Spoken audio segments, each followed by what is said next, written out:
ஆடி அமாவாசை அன்று தர்ப்பணம் செய்யும் முறையை பற்றி பார்க்கலாம்.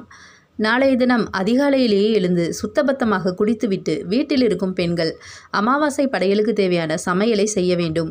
வீட்டில் இருக்கும் ஆண்கள் மறைந்த உங்களுடைய முன்னோர்களுக்கு திதி, தர்ப்பணம், சிரார்த்தங்களை சரிவர செய்துவிட வேண்டும். உங்கள் வீட்டு வழக்கப்படி இதை நீங்கள் செய்து கொள்ளலாம். ஆற்றங்கரைகள், குளக்கரைகள், ஏரிக்கரைகளில் சென்று சில பேர் இந்த வழிபாட்டை செய்வார்கள்.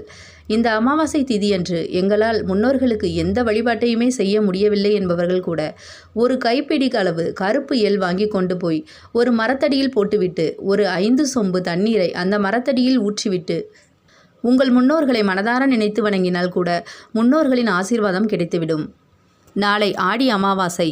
திதி, தர்ப்பணம் கொடுக்க வேண்டிய நேரம் நாளை காலை 6 மணி முதல் 11:45க்கு முன்பாகவே திதி, தர்ப்பண காரியங்களை நிறைவு செய்து கொள்ள வேண்டும்.